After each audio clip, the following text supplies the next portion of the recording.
Aujourd'hui, je suis venu vous apporter le message de Dieu qui a pour thème le peuple erré. Donc aujourd'hui, c'est la troisième partie. Donc c'est la suite et fin de cette thème que je suis en train d'exploiter dans cette chaîne de télévision. Bien très chers téléspectateurs, j'aimerais faire la prière avant de commencer ma prédication. Éternel Dieu, je te rends grâce pour cette opportunité que tu m'as accordée pour prêcher ta parole à la multitude des gens qui me regardent en ce moment. Et laisse que ton esprit illumine leur cœur pour qu'ils saisissent tout ce que je vais leur dire en ce moment. Je te rends toute la gloire, c'est toi qui es notre Dieu, c'est toi qui es notre Seigneur, au nom de Jésus. Amen. Praise God, Alléluia. Bien très chers téléspectateurs, comme je vous ai dit, le thème de ma prédication est intitulé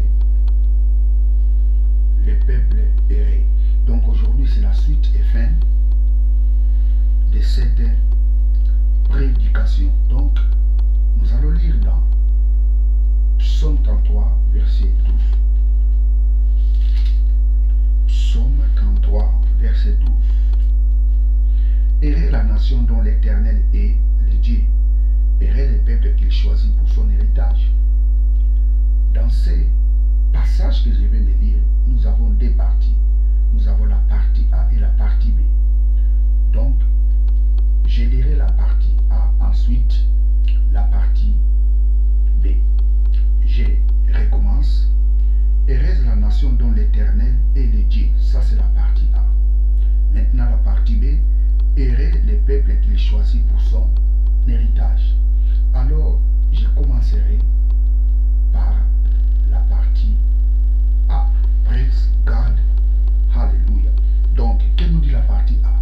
Errait la nation dont l'Éternel est le Dieu. Praise God. Alléluia. Vous savez, très chers téléspectateurs, ce psaume exprime les regrets. Errait la nation dont l'Éternel est le Dieu. Donc, la personne qui parle de ce psaume, c'est-à-dire David, cette personne n'était pas dans cette nation-là. Il n'était pas dans la nation heureuse. Donc cette personne exprime un regret. Pourquoi je dis un regret? Vous savez, très chers téléspectateurs, Dieu a promis en Israël, si ils écoutent sa voix, il fera Israël une nation de sacrificateurs. Dieu a promis en Israël, si il écoute sa voix, Israël sera son peuple. Dieu a promis en Israël tant de choses. Donc Israël allait être une nation heureuse. Mais la désobéissance d'Israël a fait que cette promesse ne puisse pas s'accomplir. C'était leur désobéissance qui a fait qu'ils puissent rater cette promesse. Nous allons lire d'abord Exode, chapitre 19, versets 5 à 6. Exode 19, versets 5 à 6.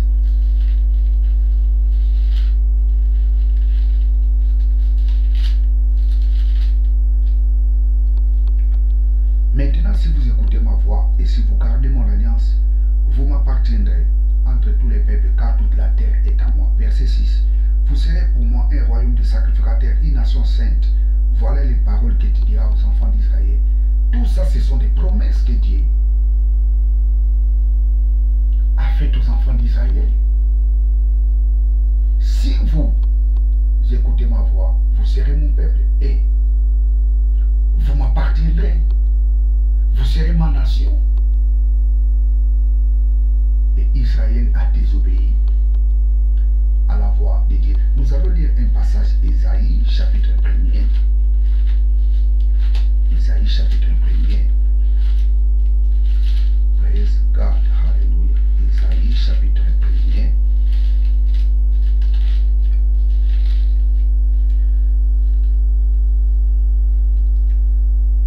La prophétie d'Isaïe, fils d'Amon, sur Juda et à Jérusalem au temps d'Ozias, de Jotam d'Akaz, d'Ézéchias, roi de Juda. Cieux, écoute, verset 2, cieux, écoutez-moi. Terre, prête l'oreille, car l'Éternel parle. J'ai nourri et élevé des enfants, mais ils se sont révoltés contre moi. Ça, c'est Israël qui se sont révoltés contre Dieu. Verset 3. Les bœufs connaissent son possesseur, et l'âne la crèche de son maître. Israël ne connaît rien. Mon peuple n'a point d'intelligence. Verset 4. Malheur à la nation pécheresse, c'est Israël. Au peuple chargé d'iniquité, à la race des méchants, Israël.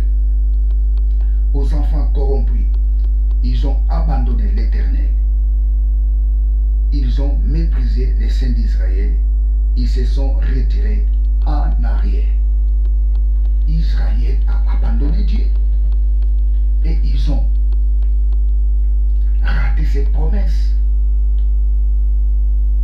Et c'est pour cela que David regrette dans son psaume, disant que « Oh, heureuse la nation dont l'Éternel est le Dieu ». Israël n'était pas une nation heureuse. Dieu n'était plus le Dieu d'Israël à cause de leur désobéissance. Ils ont raté cette promesse. Écoutez, très chers téléspectateurs, vous savez, aujourd'hui, il n'y a aucune nation dont l'Éternel est leur Dieu. Toutes les nations de la terre ont tourné leur dos vers Dieu. Toutes les nations ont tourné les dos à Dieu. Les hommes n'ont plus besoin de Dieu. Chacun suit sa voie. Mais écoutez, très chers téléspectateurs, un jour, Dieu viendra installer sa nation sur cette terre. Un jour, Dieu viendra installer sa nation sur cette terre. Il n'y aura qu'une seule nation sur la terre. Praise God, hallelujah. Il n'y aura qu'une seule nation. Jean a vu cette vision. Nous allons lire ça dans les livres d'Apocalypse. Apocalypse chapitre 21, versets 1 à 5. Alléluia. Puis, Apocalypse chapitre 21, verset 1er jusqu'au verset 5. Puis j'ai vu un nouveau ciel et une nouvelle terre, car les premiers ciels et la première terre avaient disparu, et la mer n'était plus. Verset 2. Et j'ai vu descendre du ciel auprès de Dieu la ville sainte. La ville sainte, la nouvelle Jérusalem, préparée comme une épouse qui s'est parée pour son époux. Verset 3. Et j'ai entendu du trône une forte voix qui disait, voici le tabernacle de Dieu. Avec les hommes, il habitera avec eux et ils seront son peuple, et Dieu lui-même sera avec eux. Ils seront son peuple et il sera leur Dieu. Alléluia. Verset 4. Il essuiera toutes les larmes de leurs yeux, et la mort ne sera plus, et il n'y aura plus ni deuil, ni cri, ni douleur, car les premières choses sont disparues, ont disparu plutôt. 5. Et celui qui était assis sur le trône dit, voici, j'ai fait toutes choses nouvelles. Et il dit encore, écris, car ces paroles sont certaines et véritables. Jean a vu la vision. Dieu lui a montré la vision de cette nouvelle terre. Dieu lui a montré la vision de cette nation qui descend du ciel. Oh, écoute. Écoutez, très chers téléspectateurs, la Bible nous dit dans les livres d'Apocalypse, la première terre, les premiers ciels étaient disparus.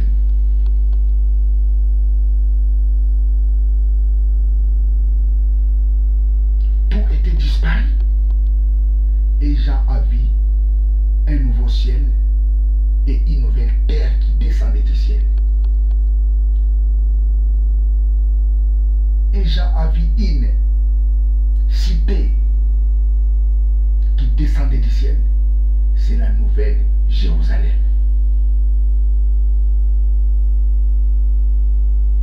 Et la Bible nous dit que c'est les tabernacles de Dieu.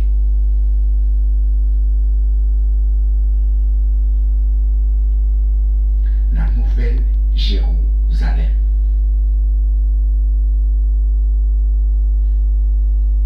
Une cité là où Dieu habitera avec les hommes. C'est ça la nation dont je vous parle maintenant.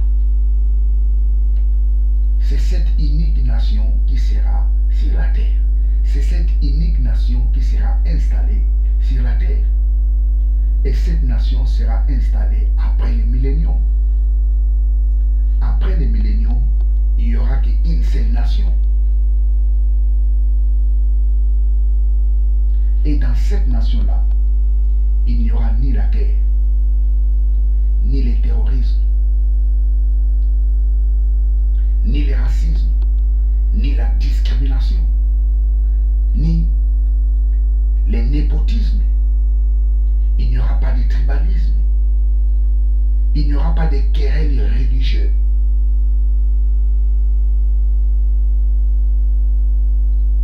Toutes ces querelles religieuses n'existeront plus. Il n'y aura qu'une seule nation. Et dans cette nation-là, c'est l'Éternel qui sera Dieu. Et c'est cette nation-là que David rêvait. David rêvait cette nation. Oh, heureuse la nation dont l'Éternel est Dieu. David rêvait cette nation. Une nation heureuse. Une nation où il n'y aura plus de morts. Une nation où il n'y aura plus de deuil. Une nation où il n'y aura plus de la jalousie.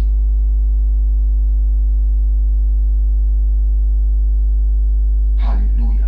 Une nation où il n'y aura pas de détournement, de deniers de l'État.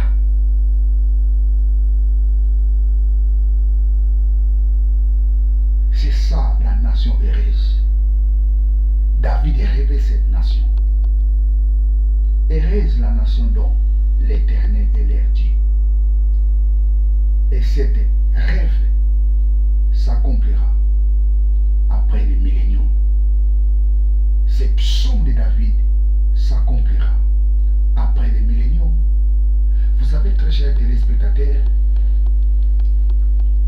la nation dont Dieu viendra installer après le millénium, cette nation sera composée de 4 groupes de personnes.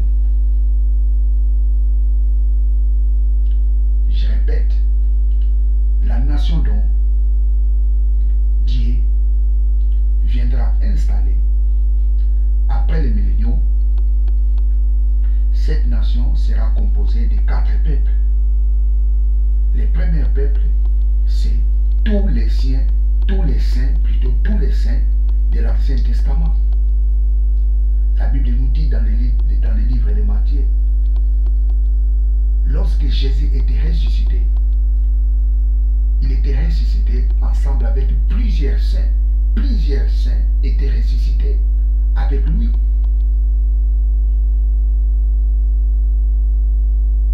Et tous ces saints-là qui sont ressuscités avec Jésus prendront part où ils seront dans cette nation-là. Le deuxième groupe, c'est l'Église. L'Église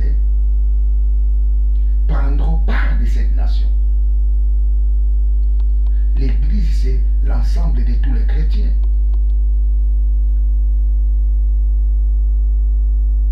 Tous les chrétiens prendront part de cette nation. Et le troisième groupe, c'est le groupe de tous ceux qui n'adoreront pas la bête. Le troisième groupe, c'est le groupe de tous ceux qui n'auront pas la marque de la bête. Et ces groupes-là entreront aussi dans la nouvelle terre et les nouveaux cieux que Jean a vu dans la vision. Nous allons lire ça, c'est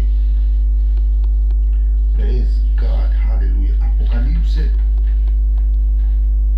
Apocalypse chapitre 7, verset 9. Apocalypse chapitre 7, verset 9.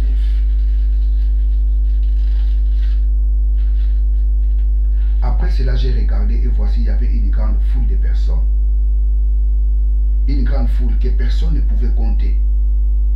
De toutes les nations, de toutes les tribus, de toutes les tribus, de tous les peuples et de toutes langues. Ils se tenaient devant les trônes et devant l'agneau revêtu de robes blanches et des palmes dans leurs mains. Verset 10. Et ils criaient d'une voix forte en disant, le salut est à notre Dieu, qui est assis sur les trônes et à l'agneau. Et toutes ces multitudes de gens, ce sont des gens qui viennent de la grande tribulation.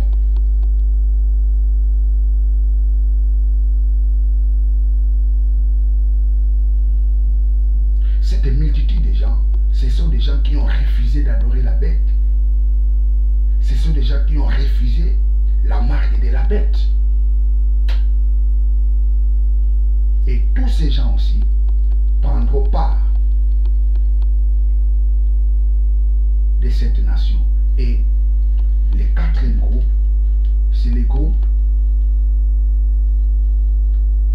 de tous ceux qui sont morts depuis Adam. Et tous ces gens-là, celui-là dont son nom sera dans les livres de vie, prendra part dans cette nation. Celui-là dont nom ne se trouvera pas dans les livres de vie, il n'entrera pas dans cette nation. Donc je recommence pour une meilleure compréhension. J'ai dit il y a 4 groupes de peuples ou des gens qui entreront dans la nouvelle terre et les nouveaux cieux que Jean a vu dans sa vision. Le premier groupe, c'est tous les saints de l'Ancien Testament. Tous les saints de l'Ancien Testament. Le deuxième groupe, c'est l'Église. Le troisième groupe, c'est tous ces ascènes qui ont refusé la marque de la bête. Et le quatrième groupe, c'est tous les gens qui sont morts depuis Adam. Et tous ces gens-là passeront dans les jugements. Ceux-là dont leur nom se trouvera dans les livres de vie. Et ce sont ceux-là qui entreront dans cette nation. Praise God, hallelujah. Vous savez, très chers téléspectateurs, l'Église est la prémisse des gens qui entreront dans cette nouvelle terre et les nouveaux cieux. L'Église est l'échantillon des gens qui entreront dans les nouveaux cieux et dans la nouvelle terre. L'Église est le reflet des gens qui entreront dans les nouveaux ciels et dans la nouvelle terre. L'Église est l'échantillon de ces gens-là. Vous savez, savez, la Bible nous dit dans l'épître de Jacques, nous allons lire ça, Jacques chapitre 1er, verset 18. Jacques chapitre 1er, verset 18. Il nous a engendrés selon sa volonté, par la parole de la vérité, afin que nous soyons en quelque sorte les prémices de ces créatures. Nous sommes les échantillons. Nous sommes l'image de ces gens-là qui vivront dans la nouvelle terre et dans les nouveaux cieux que Dieu a préparés pour ses enfants. Nous les chrétiens, nous sommes l'image de ces gens-là. Qu'est-ce que cela signifie? Comme les gens qui vivront dans la nouvelle terre et dans les nouveaux cieux, ces gens-là seront les gens errés. Les chrétiens sont des gens errés.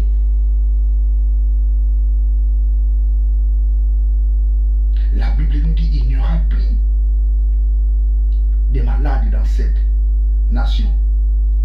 Il n'y aura plus de guerre dans cette nation. Il n'y aura plus de troubles dans cette nation. Il n'y aura plus de querelles dans cette nation.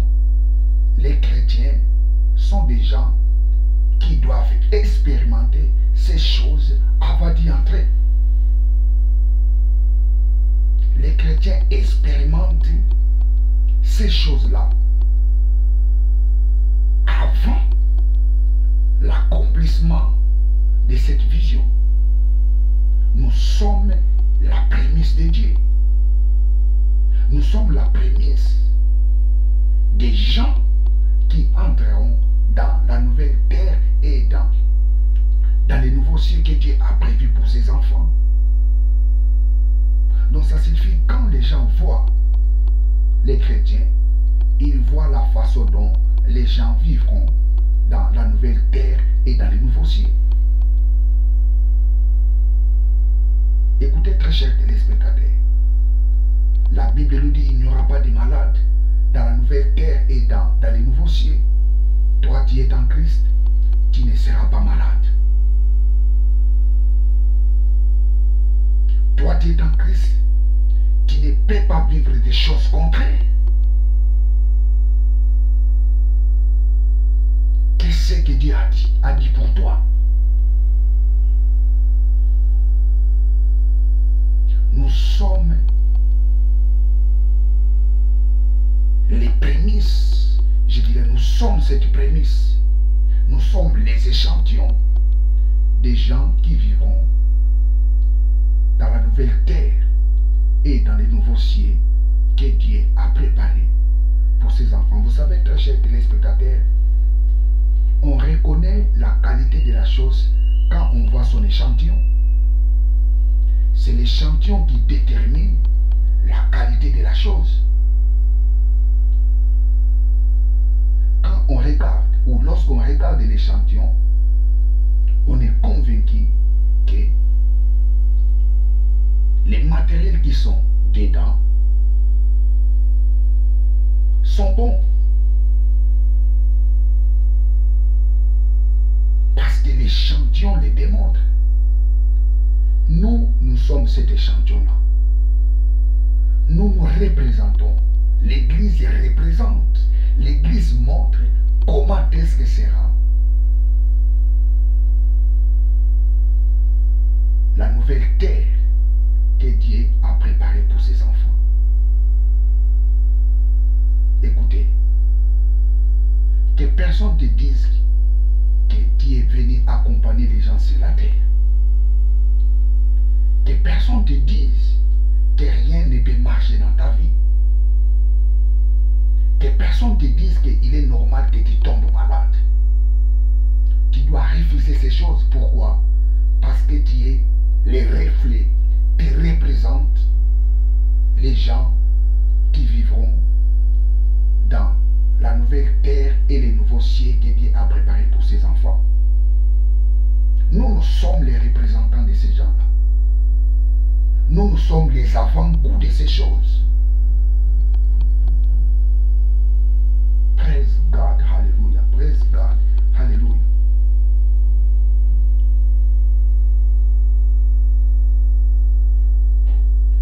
Et la Bible nous dit, écris ces choses, ces choses sont certaines et véritables. Ça, c'est le passage qui m'a frappé. Écris ces choses, car elles sont certaines et véritables. Ça signifie, cette vision s'accomplira. Cette vision s'accomplira. Les chrétiens sont les prémices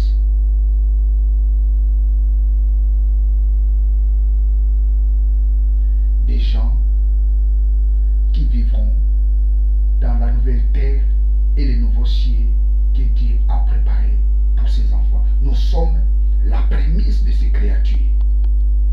Nous sommes les échantillons, les représentants des créatures que Dieu a préparées, qui vivront ou qui entrera dans les nouveaux cieux et la nouvelle terre que Dieu a préparée. Praise God, hallelujah. Et la partie B, nous allons lire la partie B. Que nous dit la partie B? Heureux le peuple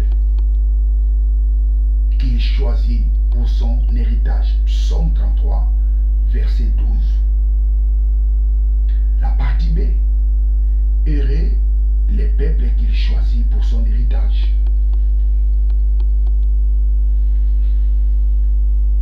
Les peuples heureux sont les enfants de Dieu.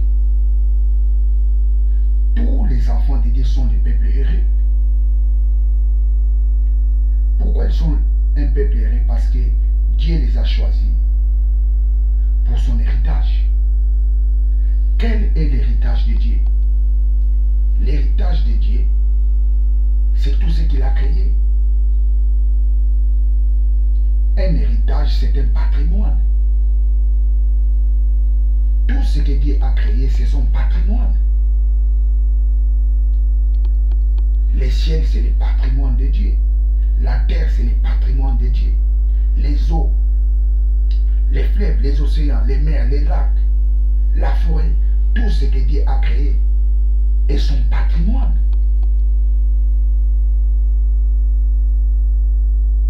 Et que nous dit la Bible? Heureux les peuples qu'il choisit pour son héritage. Écoutez très chers téléspectateurs. La première chose, les enfants de Dieu sont les patrimoines de Dieu. Ça, c'est la première chose. La deuxième chose, Dieu les a choisis encore pour son patrimoine. Il y a des choses ici. Les enfants de Dieu sont les patrimoines de Dieu. Parce que tout ce que Dieu a créé, c'est son patrimoine. Les enfants de Dieu sont les patrimoines de Dieu.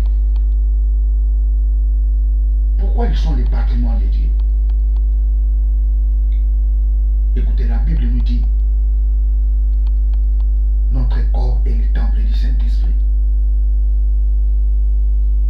Les jours où nous avons reçu Jésus-Christ comme Seigneur et Sauveur, l'Esprit de Dieu était venu habiter en nous. Nous sommes devenus la maison de Dieu. Donc, à partir de ce jour-là, nous sommes devenus les patrimoines de Dieu. Nous n'appartenons plus à nous-mêmes, mais nous appartenons maintenant à Dieu. Nous sommes devenus une propriété de Dieu. Et c'est Dieu qui est le propriétaire. Praise God, hallelujah.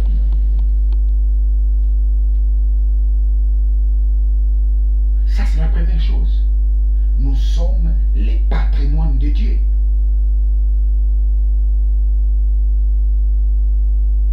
Nous sommes devenus un bien privé de Dieu.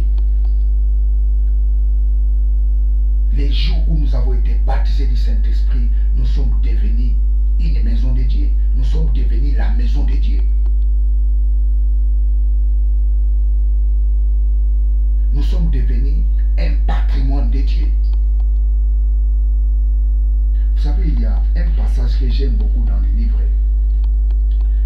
chrétiens, que nous dit la Bible, celui qui détruira cette maison, Dieu les détruira. Praise God, hallelujah, praise God, hallelujah. Celui qui détruit cette maison, Dieu les détruira. Nous sommes dans 1 Corinthiens chapitre 3. Je prends 1 Corinthiens chapitre 3. Verset 7. 1 Corinthiens chapitre 3, verset 7. 1 Corinthiens chapitre 3, verset 7. 1 Corinthiens chapitre 3, verset 7.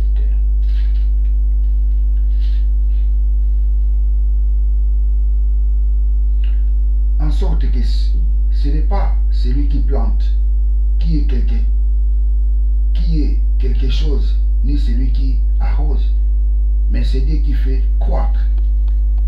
Je continue verset 8. Celui qui plante et celui qui arrose sont égaux, et chacun recevra sa propre récompense. C'est de son propre travail. Verset 9. Car nous sommes ouvriers avec Dieu. Vous êtes les champs de Dieu, l'édifice de Dieu, l'édifice de Dieu. Nous sommes la maison de Dieu. Selon la grâce de Dieu qui m'a été donnée, j'ai posé les fondements comme un sage architecte et un autre bâti dessus, mais que chacun prenne garde à la manière dont il bâtit dessus. Verset 11. Car personne ne peut poser un autre fondement que celui qui a été posé, savoir Jésus-Christ. Verset 12. Or, si quelqu'un bâtit sur ces fondements avec de l'or, de l'argent, des pierres précieuses, du bois, du foin, du chaume, l'œuvre de chacun sera manifestée. Car le jour le fera connaître parce qu'elle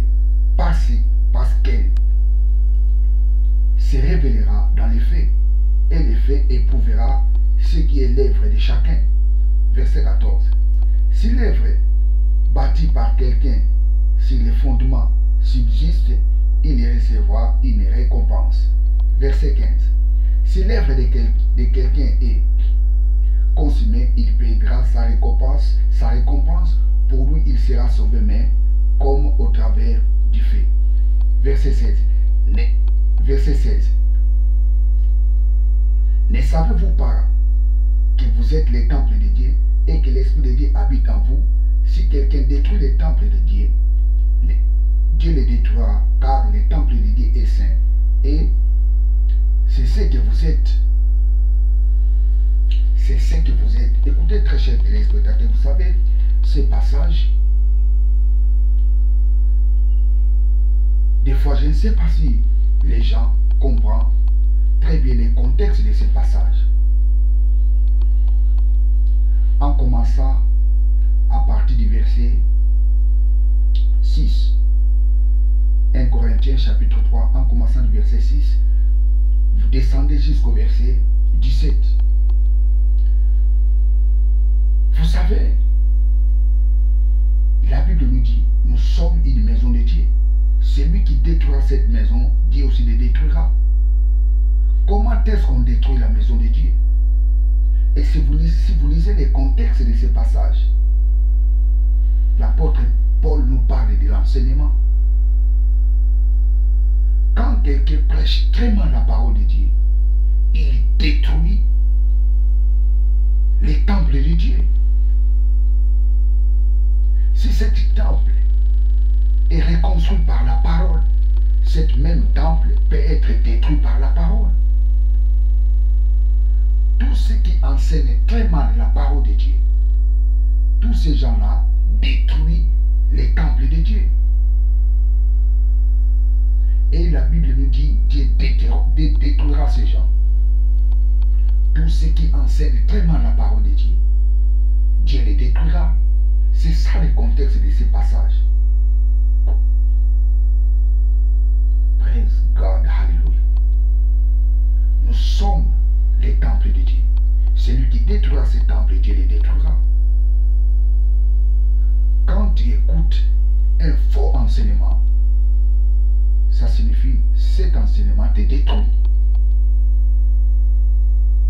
Et la Bible nous dit, Dieu détruira celui qui détruit cette maison. maison est construite par la parole de Dieu. Et cette maison-ci peut être détruite par un faux enseignement. Et la Bible nous dit, celui qui détruit cette maison, Dieu les détruira. C'est ça le contexte de ce passage.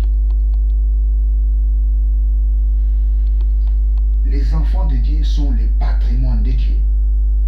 Les enfants de Dieu sont les biens de Dieu. Tout ce qui viendra détruire ce patrimoine, Dieu les détruira. Praise God, hallelujah. Comme ce patrimoine a été construit par la parole, c'est par la parole aussi ce patrimoine peut être détruit. Et Dieu dit, celui qui viendra détruire ce patrimoine, Dieu aussi les détruira. Celui qui viendra détruire ces temples, Dieu aussi les détruira. Les enfants de Dieu sont les patrimoines de Dieu. Praise God, hallelujah. Alors la deuxième chose, les enfants de Dieu sont choisis pour son héritage. Tout ce que Dieu a créé est son héritage. Tout ce que Dieu a créé est son patrimoine. Et Dieu a donné son patrimoine à ses enfants.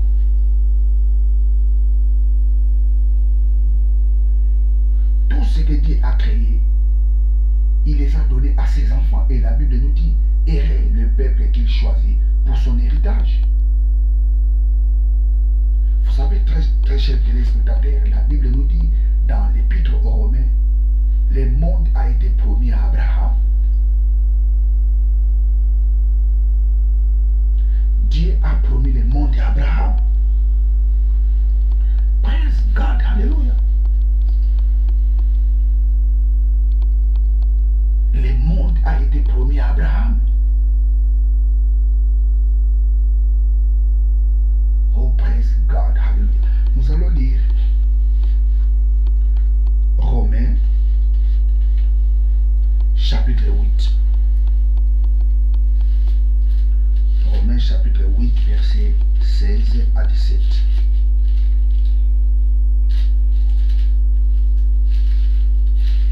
Romains 8, 16 à 17.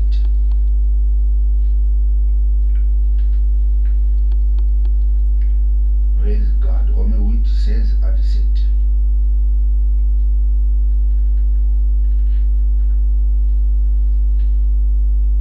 L'Esprit lui-même rend témoignage à notre esprit que nous sommes enfants de Dieu. Or, si nous sommes enfants, nous sommes aussi héritiers. Héritiers de Dieu et co-héritiers de Christ. Si toutefois nous souffrons avec lui, afin d'être glorifiés en lui. Nous sommes les co-héritiers avec Christ. Et dans d'autres versions, nous sommes héritiers avec Christ. Écoutez très chers téléspectateurs, Dieu a promis le monde à Abraham. Le monde a été promis à Abraham.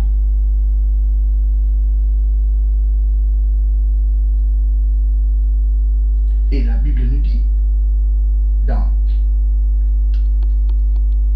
l'épître des Galates, nous allons lire ça, Galates chapitre 3, verset 28 à 29. Galates chapitre 3, verset 28 à 29.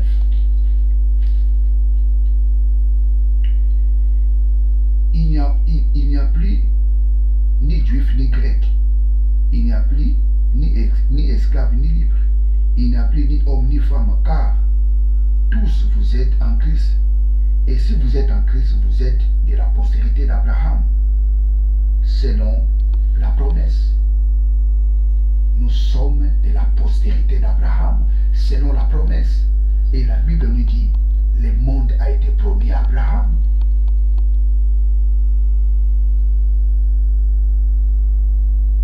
Dieu a promis le monde à Abraham.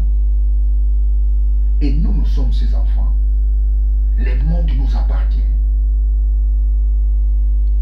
Cette promesse s'est accomplie en Christ.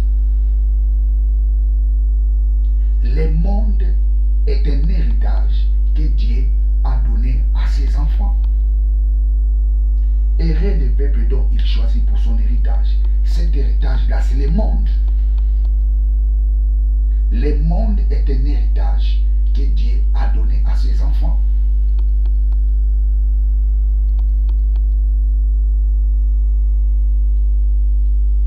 Praise God, hallelujah. Le monde est un héritage que Dieu a donné à ses enfants. Praise God, hallelujah.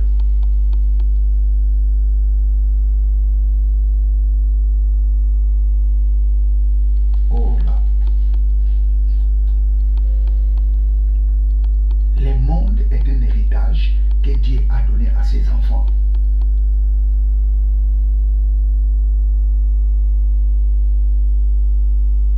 Les enfants de Dieu sont les maîtres du monde. Vous savez, quand la Bible nous dit n'aimez pas le monde, c'est dans l'épître des Jean. C'est dans l'épître des Jean. Quand la Bible nous dit n'aimez pas le monde, c'est quelle sorte de monde qu'on nous parle là-bas? C'est le comportement du monde. N'aimez pas le monde et les choses qui se trouvent dans le monde. Ce monde-là, c'est le comportement du monde. Alors si le monde était quelque chose de mauvais, Dieu n'allait pas promettre à Abraham le monde. Dieu n'allait pas promettre à Abraham le monde. Donc, lorsque la Bible nous dit d'aimer pas le monde, il s'agit des comportements mauvais du monde. Le monde est un héritage pour les enfants de Dieu. Si tu es en Christ, tu es de la postérité d'Abraham, tu es l'enfant d'Abraham. Or, le monde a été donné à Abraham et à sa postérité. Quelle est cette postérité-là? La postérité-là, c'est Christ. Et nous, nous sommes en Christ. Nous sommes les héritiers de cette promesse. Écoutez, nous de la nouvelle alliance, nous ne sommes pas les enfants de la promesse, nous sommes les enfants de l'accomplissement. Tous les chrétiens sont les... Ça, c'est la promesse. Toi, tu ne peux pas vivre sur cette terre. Tu n'étais pas venu accompagner les gens sur cette terre. Le monde t'appartient. Le monde, c'est ton héritage.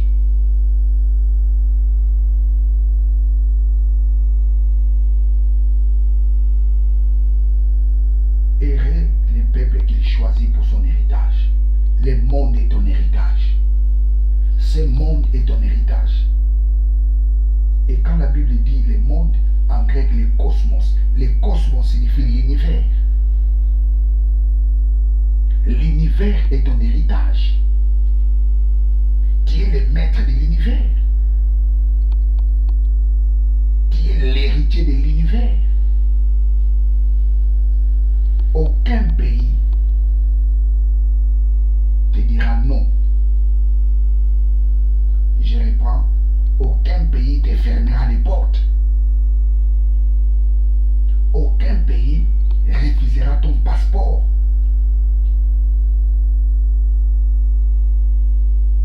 Toutes les démarches que tu feras, ça va réussir. Pourquoi? Parce que tu es l'enfant d'Abraham. Pourquoi? Parce que tu es l'héritier du monde. Ce monde t'appartient.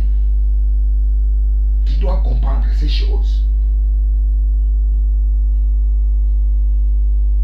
Tu es un peuple heureux parce que Dieu t'a choisi pour son héritage. Bien, très chers téléspectateurs, je suis à la fin de cette prédication. Abonnez-vous massivement dans cette chaîne